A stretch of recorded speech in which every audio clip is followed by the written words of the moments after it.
मूर्त देह से मुक्त होने का लक्ष्य बने और वो लक्ष्य सदा याद रहे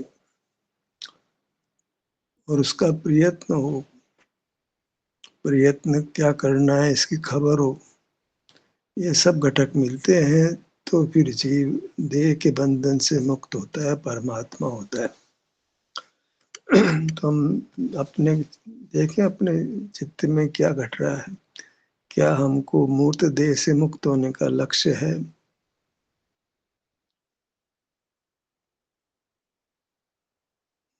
वो लक्ष्य सदा याद रहता है। उस लक्ष्य को पाने का क्या उपाय है इसकी खबर है और उस उपाय में हम प्रवृत्त रहते हैं। ये चार घटक हैं जो देह से मुक्त होने, परमात्मा होने के लिए जरूरी है, सुखी होने के लिए जरूरी है।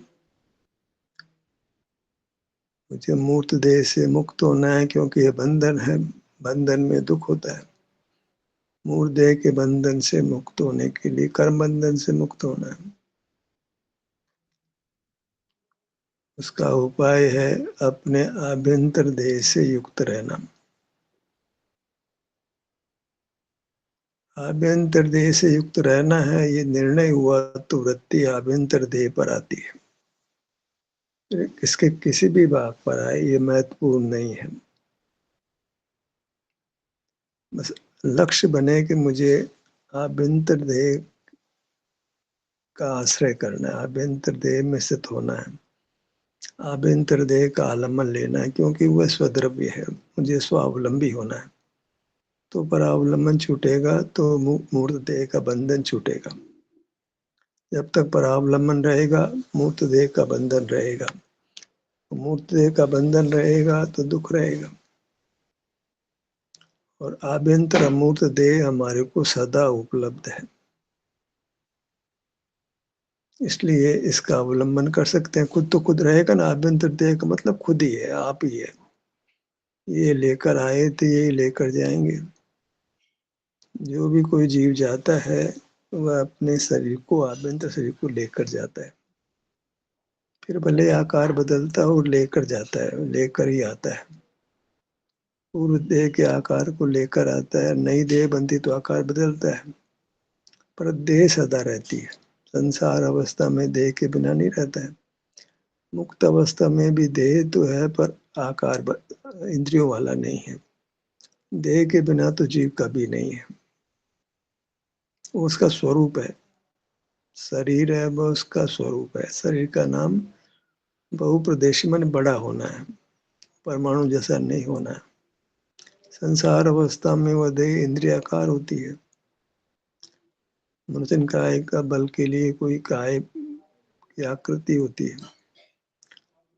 और मुक्त अवस्था में देह तो है पर इंद्रियों का आकार नहीं है, हस्तपाद आदि का आकार नहीं है। बड़ा है इतना लेना बस, बगैर इंद्रियों के आकार वाला है, बगैर हस्तपाद आदि के आकार वाला है और वह उसके आलम्बन रूप जीता है। सहज उसका उसका आलम्बन वर्तता है। कोई बाधक कारण नहीं है कि बहिर्मुक्त हो, इंद्रियां नहीं है, हस्तपाद आदि नहीं है तो ज्ञान बल जैसा कोई व्यवसाय मुक्त जीव को नहीं होता है। हमको हो सकता है लेकिन इसको काम में नहीं लेना। हम इंद्रिय व्यापार कर सकते हैं, विचार कर सकते हैं, बोल सकते हैं, हिल डुल सकते हैं, काय बल का प्रयोग कर सकते हैं, पर वह नहीं करना है। क्या करना है? बस देह से युक्त रहना है। अपने देह के आश्रय से ही बाह्य देह से हम मुक्त हो सकते हैं। इतना सा फॉर्मूला है। मूर्त देह से मुक्त होने के लिए अपनी अमूर्त देह के आश्रय से जीना है। अमूर्त देह विशाल है, फिर अपने को तो आश्रय करना है। जिस किसी भाग में हो उस वो इम्पोर्टेंट नहीं है। उसको आप उसका बल धारण नहीं करें। सहज ही व्यंजन संक्रांति होती है, मन अपना क्षेत्र बदलता है, बिना प्रयत्न के बदलता है। तो प्रयत्न क्यों करना है? नहीं बदले तो ठीक है, बदले तो ठीक। हमें परावलंबन नहीं करना है, स्वावलंबन करना है। स्वावलंबन करना मैंने अपने अमूर्त देह के आश्रय से रहना है। प्रतिक्षण ये याद रहे कि मुझे अपने अमूर्त देह के आश्रय से रहना है, क्योंकि मुझे मूर्त देह के बंधन से मुक्त होना है। क्योंकि मूर्त देह है वो विनाशी का, उसका बंधन रहेगा, उसके विनाश के साथ अनिवार्य रूप से मेरा विनाश होता है, उसके घात से मेरा घात होता है। वो घसीटा जाए तो मैं घसीटा जाता हूँ। वह बाह्य जगत से प्रभावित होता है तो मैं भी उससे प्रभावित हो जाता हूँ। वो जलता है, बाह्य देह जलती है, कटती है, मैं भी उसके साथ जलता हूँ, कटता हूँ। जलने का दाह महसूस करता हूँ, कटने का दुख महसूस करता हूँ। मेरे भी आत्म प्रदेश खंडित होते हैं। खंडित होते मैं दो तो नहीं होते, लेकिन विभाग होता है। संपूर्ण विभाग नहीं होता, पर छेदन भेदन होता है। तो एक से दो तो नहीं हो सकता है,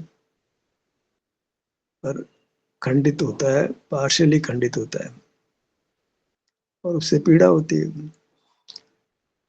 लक्ष्य बने तो संकल्प हो तो प्रवृत्ति होने लगती है। लक्ष्य भी बने और लक्ष्य की पूर्ति कैसे होगी ये भी पता हो, और उसका प्रयत्न हो। हम तो अब खुद अपने स्तर पर विचार करें, अपने लिए विचार करें, क्या मुझे प्रति समय ऐसा विकल्प रहता है, ऐसा परिणाम, ऐसी चाह रहती है कि मुझे मूर्त देह के बंधन से मुक्त होना है। इस चाह के बिना तो राह नहीं मिलेगी। बिना इच्छा के प्रयत्न नहीं होता है। प्रयत्न के लिए कसाई होनी चाहिए। तो कसाई तो है, लेकिन कसाई की दिशा बदलनी चाहिए। संसार दशा कसाई तो है, कसाई की दिशा सही होनी चाहिए। क्या इच्छा हो, इच्छा स्वयं कसाई है कि मुझे मूर्त देह से मुक्त होना है, क्योंकि इस बंधन के साथ दुख है। एक क्षण भी मुझे मूर्त देह के साथ रहना स्वीकार नहीं है। ये ना पढ़ रहा है वो अलग बात है, मुझे स्वीकार नहीं है। मूर्त देह से कोई प्रेम नहीं। बंधन से कौन प्रेम करता है? कैसे भी मूर्त देह हो, सुंदर लगे असुंदर लगे, स्वस्थ हो अस्वस्थ हो, मुझे मूर्त देह का संग नहीं चाहिए। बंधन नहीं चाहिए, निर्बंध अवस्था चाहिए। बंधन को स्वीकार कर लेना और बंधन मुक्त होने की संभावना को खत्म कर देता है। जब तोते को पिंजरे में रहना ही अच्छा लगता है, तो वह पिंजरे का दरवाजा खोल भी दिया जाए तो उड़ता नहीं, भले पंख साबुत हो उसके, वह उस बंधन को स्वीकार कर लेता है। तो पिंजरा का दरवाजा खोल भी दिया जाए, गेट खोल भी दिया जाए तो उड़ता नहीं है। हालांकि बाहर उड़े तो खुले आसमान में चित्र भोजन पा सकता है।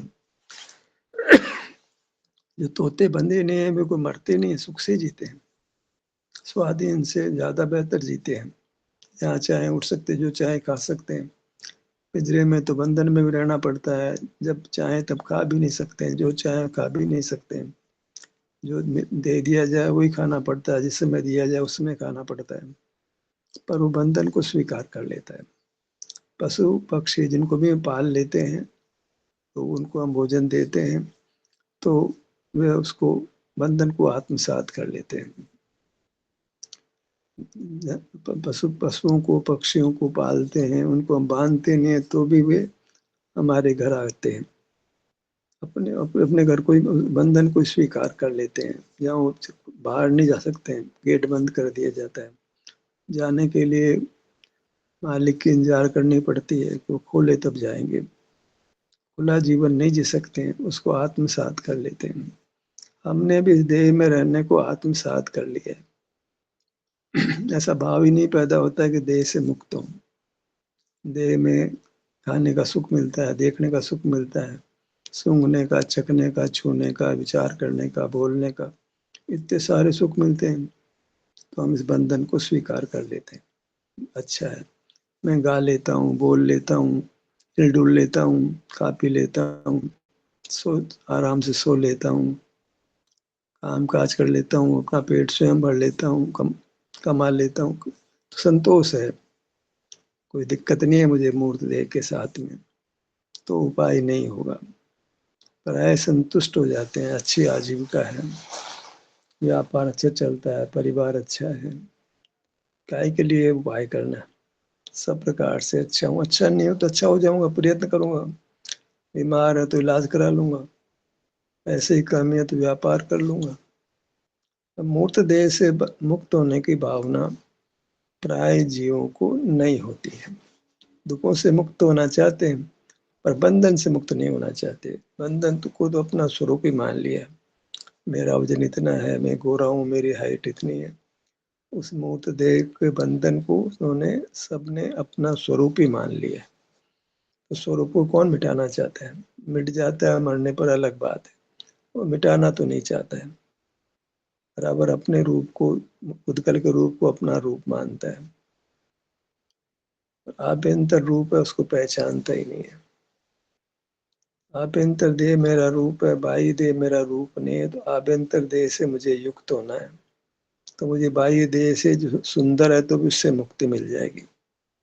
भले इंद्रियां सबल है, इंद्रियां कुशल है, शरीर में मन बल भी है, वचन बल भी है, काय बल भी है, बाहर में आजीविका का पर्याप्त साधन है, परिवार अच्छा है, तो भी मुझे इस सब संयोगों में नहीं रहना है, मूर्त देह में नहीं रहना है, क्योंकि इसमें कोई स्थायी सुख नहीं है। मरने का भय सब जीवों को लगा रहता है। जैसे लगता है कि मैं खत्म ही हो जाऊंगा, पर खत्म नहीं होता है, ऐसा कैसा आकार लेकर जाता है और नई जगह जन्म ले लेता है। शरीर का नष्ट नहीं, उसका शरीर नष्ट नहीं होता है, वो शरीर क्षेत्रांतर जाकर अपना आकार बदल लेता है। अपने अमूर्त शरीर का नाश हो ही नहीं सकता है, मूर्त शरीर का ही नाश होता है। वो तो नाश मानता है, मैं मर जाऊंगा। भाई नहीं मरोगे, तुम मर ही नहीं सकते हो, आत्महत्या करो तो भी नहीं मर सकते हो। तुमको तो अपना अमूर्त शरीर साथ लेकर ही जाना है, और वो कर्म बंधन के साथ जाएगा तो नया शरीर मिलेगा ही। नया शरीर मिलेगा तो फिर वो आत्महत्या करोगे क्या? कब कब कितनी बार आत्महत्या करोगे? कितनी बार भी आत्महत्या करो तो मूर्त देह के बंधन से मुक्त नहीं हो पाओगे, और खराब शरीर मिलेगा, और खराब परिस्थितियां मिलेगी। तो ये तरीका अच्छा नहीं है मूर्त देह के बंधन से मुक्त होने का। मूर्त देह में अपनी अमूर्त देह है, उससे युक्त होंगे तो मूर्त देह के बंधन से मुक्त हो जाएंगे। कितने लोगों को आत्महत्या का परिणाम आता है, कर ही लेते हैं आत्महत्या, पर ये नहीं जानते कि देह से मुक्त होने का ये तरीका ठीक नहीं है, क्योंकि देह तो फिर मिलेगी। ये जो तुम तत्काल उपाय करना चाह रहे हैं देह मुक्ति का, वो मुक्ति का यथार्थ उपाय नहीं। देह तो फिर बनेगी। तुम देह के बंधन से मुक्त होना चाहते हो तो उसका उपाय है कि यहीं पर अमूर्त देह है, उससे युक्त रहो, उसका एहसास करो। बस बाहर के जगत को छोड़ दो तो अपने अमूर्त देह में आओगे। अमूर्त देह में आ गए, अब आपका काम पूरा हो गया। अब जो होता है उसको स्वीकार कर लो, अब विकल्प मत करो। मूर्त देह में आकर सब विकल्प बंद कर दो, पर कुछ प्रयत्न कर भी छोड़ दो, कुछ प्रयत्न नहीं करना। बस फिर भी प्रयत्न करने की आवश्यकता इसलिए महसूस हो जाती है कि मान लो कोई वेदना के स्थल पर हम आ गए, अपने आप ही वेदना स्थल पर अपने आप ही आ जाता है। जब बाहर से हटता है और वेदना हो, शरीर स्वस्थ हो, तो वहाँ ध्यान तत्काल ही जाता है। तो बॉडी अपने आप को हील इसी प्रकार करती है कि कर्म का विपाक होकर कर्म नष्ट होता है। तो वेदना के स्थान पर सहज ही ध्यान आता है ताकि हम कर्म से मुक्त हो सके, पर हमको बर्दाश्त नहीं हो रहा है। तो ठीक है, और इतने भाग आपके हैं, आपका तो बस शरीर बड़ा है, तो दूसरे भाग पर जहाँ वेदना नहीं, वहाँ पे तो वहाँ पे रहो, तो वहाँ एहसास करो, तो सुख से वहाँ रहोगे, स्वावलंबी रहोगे, परावलंबी नहीं बनोगे, और आप मूर्त शरीर के बंधन से मुक्त हो जाओगे। कर्म बंधन की बात तो शास्त्र की है कर्म भले ही, लेकिन हमको तो अभी मूर्त देह स्पष्ट दिखाई पड़ती है। तो मूर्त देह के बंधन से मुक्त होने की भावना जगे, और उसका तरीका ये है कि अपने अमूर्त देह का आश्रय करो, अमूर्त देह में आ जाओ। जब भी आप शरीर का एहसास करने का प्रयत्न करते हो तो मूर्त शरीर का एहसास नहीं होता है, अमूर्त शरीर का एहसास होता है। मूर्त शरीर तो इंद्रियों का विषय है, एहसास का विषय ही नहीं है, संवेदन का विषय नहीं है, अनुभव का विषय ही नहीं है। अनुभव का लक्ष्य बनाया कि मैं अपने अमूर्त शरीर का अनुभव करूंगा, आश्रय करूंगा, एहसास करूंगा, संवेदन करूंगा, तो अमूर्त का ही आश्रय होगा। और वह आश्रय आपको मूर्त के बंधन से मुक्त करेगा। आपका जो लक्ष्य बनाया है, टारगेट बनाया है, उसकी पूर्ति होगी। लक्ष्य बनाना है तो उसकी पूर्ति भी करना है। केवल लक्ष्य बनाने से क्या सिद्धि है? लक्ष्य के पाने का प्रयत्न करना है। और प्रयत्न एक ही है, मूर्त देह के बंधन से मुक्त होने के लिए अमूर्त देह का आश्रय करो। मूर्त देह में उस क्षेत्र में आए बिना तो मूर्त देह को अलग नहीं कर पाओगे। मूर्त देह से मुक्त होना है तो उसके क्षेत्र में तो आना ही है जहाँ आपका भी क्षेत्र है। मूर्त देह का बंधन से मुक्त होना, सारा व्यापार वहीं करना है जहाँ मूर्त देह है। कपड़ा और मैल है जहाँ दोनों है वहीं साबुन लगाते हैं, वो कई साबुन नहीं लगाते। जहाँ कपड़ा है, मैल है, वहीं हम साबुन लगाते हैं, वो कपड़ा साफ हो जाता है। ऐसे जहाँ मूर्त देह अमूर्त देह दोनों है, वहीं हम अपने ध्यान को लाते हैं और मूर्त देह अलग होने लगती है। मूर्त देह का कारण कर्म अलग होता है, तो फिर मूर्त देह से हम मुक्त हो जाएंगे। और जब तक मूर्त देह में रहते हैं तो मूर्त देह भी हमारे अनुकूल होने लगती है, बाह्य परिस्थितियां भी अनुकूल होने लगती है। फिर कोई आत्महत्या का परिणाम ही पैदा नहीं होगा, मरने का परिणाम पैदा नहीं होगा, क्योंकि सब प्रकार की अनुकूलता होगी। और उस अनुकूलता में आप सुख से अपने शरीर में रहेंगे, अमूर्त शरीर में रहेंगे, उसका एहसास करेंगे और शीघ्रता से कर्म का नाश कर मूर्त शरीर से मुक्त हो जाएंगे। हमने पढ़ने का लक्ष्य बनाया, कमाने का लक्ष्य बनाया, बच्चों का विवाह करने का लक्ष्य बनाया, कितने लक्ष्य बनाए, उसके लिए प्रयत्न भी किया,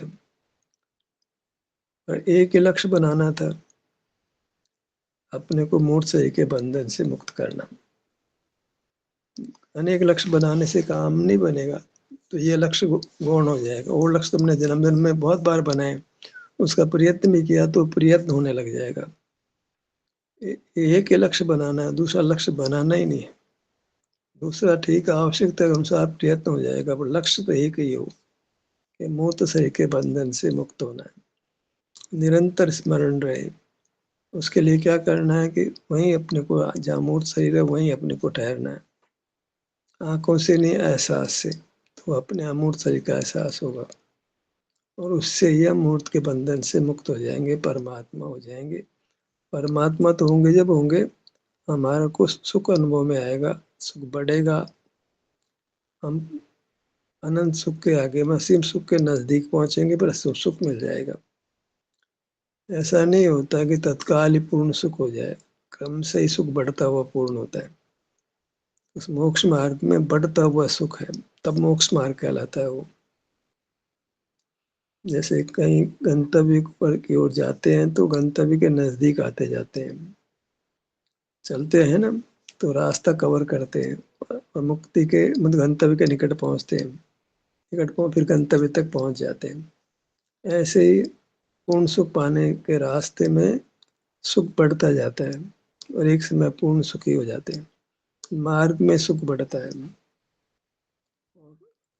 मार्ग में ही हम मुक्ति के बहुत निकट आ जाते हैं, असीम सुख के निकट आ जाते हैं और फिर असीम सुख होता है, क्रम से सुख बढ़ता है।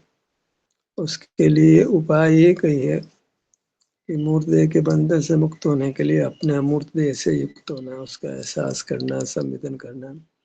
किसी भी भाग में रहे, इम्पोर्टेंट नहीं है। हमें अपने में भेद विज्ञान नहीं करना है कि अपना ही भाग अच्छा है। सब प्रदेश सुख स्वभाव वाले हैं, हर भाग सुख स्वभाव वाला है, नहीं तो फिर विकल्प पैदा होता है।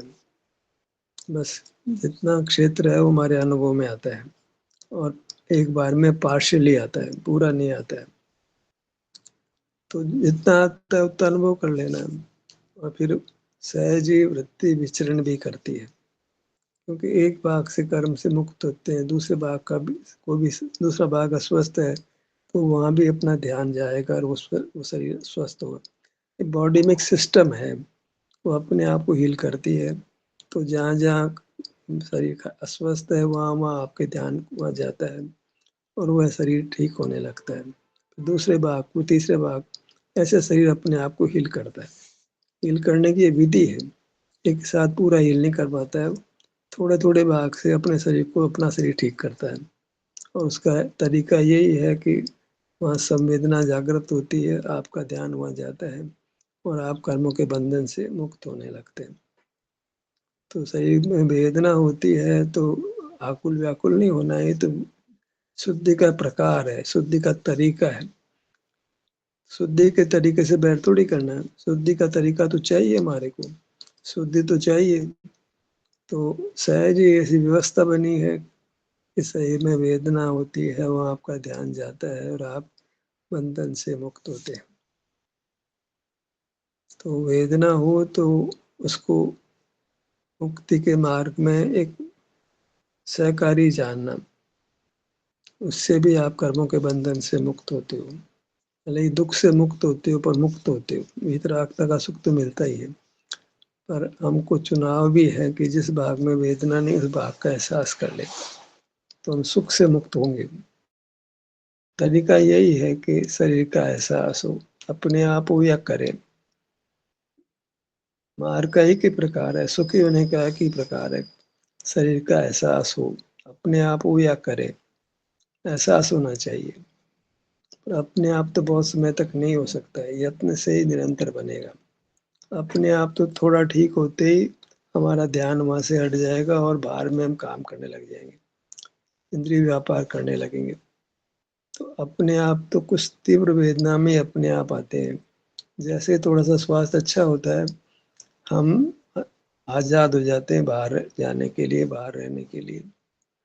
यद्यपि हमको मार्ग की खबर हो, मार्ग का प्रयत्न करना चाहते हो, प्रयत्न करने की का प्रयत्न भी हम करें तो हम अपने एहसास को एक स्थान से दूसरे स्थान ले जा सकते हैं, अधिक सुख के भाग पर सुख में जा सकते हैं। उसमें कोई दोष नहीं है। दोष है मूर्त शरीर, हम अपने अमूर्त शरीर का आश्रय नहीं करके बाह्य पदार्थों को आश्रय करना या मूर्त शरीर का आश्रय करना। मूर्त शरीर को देखोगे, बाहर के पदार्थों को देखो, एक ही बात है, दोनों ही पुद्गल है। हमें बाह्य पुद्गलों को भी नहीं देखना है, अपने साथ बद्ध मूर्त शरीर को भी नहीं देखना है। न आंखों से देखना, न दर्पण में देखना है। मुनिराज को तो दर्पण देखने का मामला ही नहीं है, दर्पण रखते ही नहीं है वो। हम रखते हैं क्योंकि हमको अच्छा दिखने का परिणाम रहता है, तो चेहरा देखते हैं, चेहरे को ठीक करते हैं ताकि हम अच्छे लगे, हमारी कोई मान कषाय रहती। मुनि को वो मान कषाय नहीं रही है, कोई हमको अच्छा देखे, हम अच्छे दिखे। तो वह मूर्त शरीर चेहरे को ठीक करने के लिए दर्पण नहीं देखता, अपने शरीर को देखने के लिए। बाकी शरीर तो हमको दिखाई दे ही जाता है, मुंह चेहरा ही नहीं दिखाई देता है, चेहरे के लिए दर्पण रखते हैं। चेहरे को देखना ही क्यों है, चेहरा जो अनुभव में आता है उस चेहरे को देखना था, तो बाहर वाले चेहरे से मुक्त हो जाना था।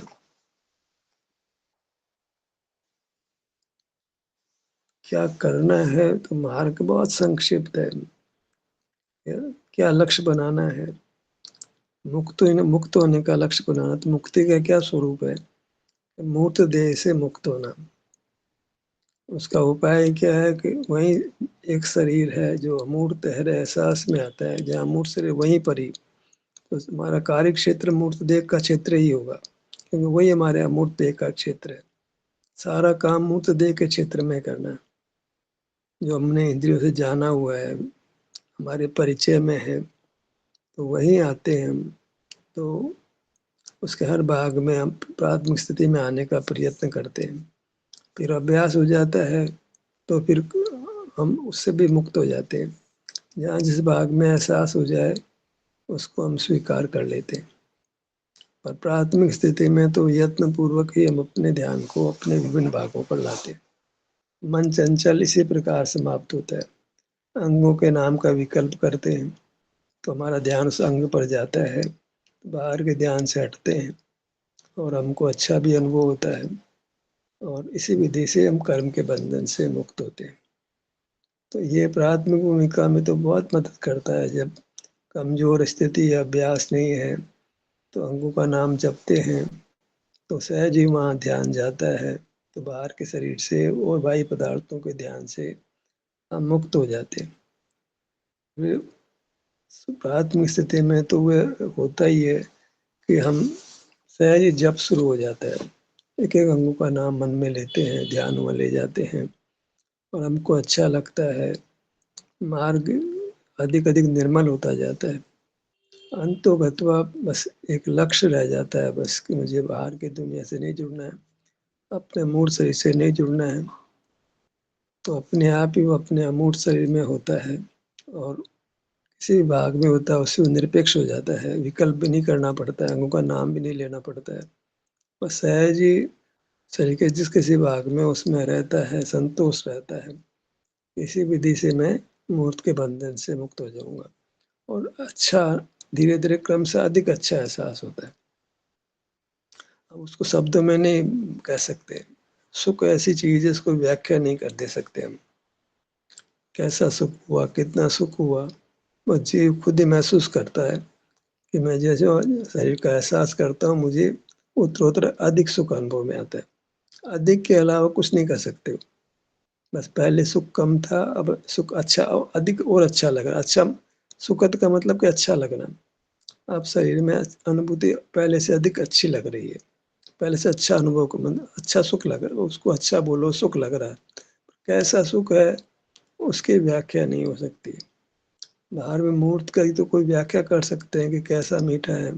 गन्ना खाए, कभी चीनी खाइए, बूरा खाए, मिश्री खाइए या वो मीठा फल खाए, तो हमें बहुत सारा उसका स्वरूप पता है। मिठाई का, कड़वेपन का, नमक का, रस का, खटाई का, सबका अनुभव है, तो उसको तो उपमा मिल सकती है। पर एक सुख ऐसा है जिसकी कोई उपमा नहीं है, उसको शब्दों से नहीं कह सकते हैं। उपमा हो तो कुछ कहने का आधार बन जाता है, पर यह उपमा ही नहीं है, क्योंकि दो ही नहीं है, एक ही प्रकार का सुख है। बाहर में तो खाने का सुख, पीने का सुख, पहनने का सुख, पांच इंद्रियों का अलग अलग प्रकार का सुख, तो वहाँ भेद ज्ञान और कथन हो सकता है। पर यहाँ सुख के दो प्रकार ही नहीं है। अच्छा लगता है और अधिक अच्छा लगता है और अधिक अच्छा लगता है, तो इसके अलावा शब्द नहीं कह सकते। कैसा अच्छा लगता है ये नहीं कहा जा सकता। जो अनुभव करता है वही जानता है, वही अनुभव करता है। ये प्रक्रिया पूरी मोक्ष तक की हमको मालूम हो। बाहर के नाप से नहीं नापना है, पहले से अधिक सुख का अनुभव होना, इससे नापना है। हम जो है हमारा वेश बदल गया, परिग्रह कम हो गया, मुनि बन गए। बाहर के माप तो खोटे माप भी हो सकते हैं। बिना सुख बढ़े ही हम मुनि बन जाते हैं, बिना सुख बढ़े ही हम अपने आप को गति बना लेते हैं। माप तो है अधिक सुख का अनुभव होना, वह भी अपने शरीर के एहसास से, अन्यथा विषय सुख हो जाएगा वो। हम जब भी शरीर के भाग पर आए तो पहले से अधिक सुख अनुभव में आवे और शीघ्र शीघ्र अपने पास आते हैं, तो समझ लेना चाहिए कि हमने मार्ग में प्रगति की है। दो बातें होनी चाहिए, पहले से अधिक सुख अनुभव में आना और शीघ्र शीघ्र अनुभव में आना। तो समझ लेना चाहिए कि हमने मार्ग में तरक्की की है। बिना तरक्की के तो मोक्ष नहीं पहुंचेंगे। गाड़ी आगे बढ़ेगी तो गंतव्य तक पहुंचेगी ना। हमारा सुख निरंतर वृद्धिगत होना चाहिए। जो सुख कल में आ रहा है उससे अधिक आज आना चाहिए। आज जितना आ रहा है उससे कल अधिक आना चाहिए। सुबह जितना सुख अनुभव में उससे अधिक दोपहर में आना चाहिए, उससे अधिक सुख शाम को आना चाहिए। हमको देखना है कि हम सिंसियर कितने हैं, क्या सुख में वृद्धि हो रही है। सुख में वृद्धि हो तो समझना चाहिए कि हम मार्ग पर बराबर चल रहे हैं। नहीं तो ठहर गए तो स्टेशन नहीं आएगा, अगला गंतव्य नहीं आएगा। ठहरना नहीं है, सुख निरंतर बढ़ना चाहिए। दिन प्रतिदिन सुख बढ़ना चाहिए, दिन प्रतिदिन विकल्प कम होने चाहिए। बाहर के पदार्थों की चाह मिटनी चाहिए, बहिर्मुखता मिटनी चाहिए। अंतर में भी विचरण का प्रयत्न कम होता जाता है, सहज स्थिति बढ़ती जाती है। विचरण तो होता है पर धीमे धीमे होता है, कि कर्म का विभाग बलवान हो, फिर यहाँ बलवान हो, फिर वहाँ बलवान हो, तो ध्यान भाग भाग भागता है। कर्म का उदय बलवान नहीं होता है, तो फिर एक स्थान पर स्थिरता बनती है, अपने आप ही बनती है। प्रयत्न से बनते हैं तो वहां तो फिर थोड़ा सा दबाव हो जाता है, मानसिक दबाव हो जाता है, आकुलता होती है। सहज स्थान बदले वो बेहतर स्थिति बनती है। सहज बॉडी को अपने आप हील होने दो। आप काम में विरोधी कारण को मिटा दिया, बाहर देखना बंद कर दिया। अब बॉडी अपना काम खुद करेगी, हमारा आभ्यंतर शरीर अपना काम खुद करेगा। वहाँ वो उस भाग पर सहज ही हमारी उपस्थिति बन जाएगी, जहाँ कर्म का विपाक बलवान है, ताकि वो विपाक मिटता है। कर्म का विपाक मिटने के लिए जरूरी है कि उसका हमारी स्थिति वहाँ पर हो, उसके फल को हम भोगे, चाहे सुख हो या दुख हो, तभी प्रगति होती है। बिना फलदान के प्रगति नहीं होती है। कर्म का विपाक नहीं है तो सुख का अनुभव करें, कर्म का विपाक है दुख का अनुभव कर ले। ऐसे अनुभव से कर्म का बंधन मिटता है, सुख प्रकट होता है, पूर्ण होता है। हमें लक्ष्य को दोहराना है। ध्यान कराने वाले भी पहले ये बोल सकते हैं कि अपना लक्ष्य बनाइए कि मुझे बाहर नहीं रहना है, अपने में ही रहना है, अपने शरीर में रहना है, मुझे मूर्त के बंधन से मुक्त होना है। फिर अपने ध्यान को यहाँ लाओ वहाँ लाओ, एक बार लक्ष्य को याद दिला दे। इस लक्ष्य को मिटाने का संकल्प करिए, इस लक्ष्य को पाने का संकल्प करिए। यहाँ मैं लक्ष्य को प्राप्त करूंगा, प्राप्त करने के लिए प्रयत्न करूंगा। फिर अपने ध्यान को बाहर से हटाकर अपनी ओर लाऊंगा, अपने शरीर में लाऊंगा। ऐसा एक बार ध्यान शुरू करने से पहले लक्ष्य को याद कर लें, मुझे क्या पाना है, किस प्रकार पाना है, क्या खोना है, क्या पाना है। तो फिर प्रयत्न है वो बराबर अधिक एकाग्रता के साथ होता है। पहले पता है कि इससे मुझे लाभ होगा, तो अपने प्रयत्न में हम सब करते हैं, सफल भी होते हैं। इसी विधि से मुझे लाभ होगा, यही सच्चा लाभ है। इसी विधि से मैं परावलंबन छूटेगा, मैं आत्मनिर्भर बनूंगा, कर्मों के बंधन से मुक्त बनूंगा, पूर्ण सुख को प्राप्त करूंगा, परमात्मा बनूंगा। ऐसा ध्यान के प्रारंभ में संकल्प हो, उसके लाभ का स्मरण हो, तो फिर ध्यान में स्थिरता बनती है। नहीं तो वक्ता ही बोलता है, बाकी लोगों का मन आजाद हो जाता है। क्योंकि वक्ता ने तो संकल्प किया है कि मैं ध्यान कराऊंगा, तो वो अपने ध्यान को अपने अंगों पर लाता है। हम ये संकल्प ही नहीं करते हैं कि हमको ध्यान करना है। वह तो सब जागरूक हो गया, ध्यान कराने वाला तो जागरूक हो गया, मुझे एक काम करना है, मुझे काम की जिम्मेदारी दी गई है, उस काम को मैं कुशलता से करूंगा। तो वो अपने ध्यान को अपने अंगों पर लाता है, वहाँ एहसास करता है और बोलता है। श्रोता को अपनी जिम्मेदारी निभानी है कि वह भी जैसा अभिप्राय वक्ता ने, निर्देशक ने बनाया है, वैसा ही अभिप्राय श्रोता भी बनाए कि मुझे मूर्त के बंधन से मुक्त होना है, अमूर्त का आश्रय करना है, अपने में बने रहना है, मुझे निर्वाण पाना है, पूर्ण सुखी होना है, संसार सागर को पार करना है। उसके लिए अपने शरीर से युक्त होना है। शरीर के विभिन्न भागों में रहता हूँ तो परावलंबन समाप्त होकर स्वावलंबन होता है, कर्म का बंधन मिटता है, निजरा होती है, इस विधि से मैं परमात्मा बनूंगा। इस सब संकल्प के साथ फिर सहज ही अपने में ठहरना बनता है और अपना काम बनता है। ध्यान का सत्र यहीं समाप्त होता है। आपकी सहभागिता के लिए धन्यवाद।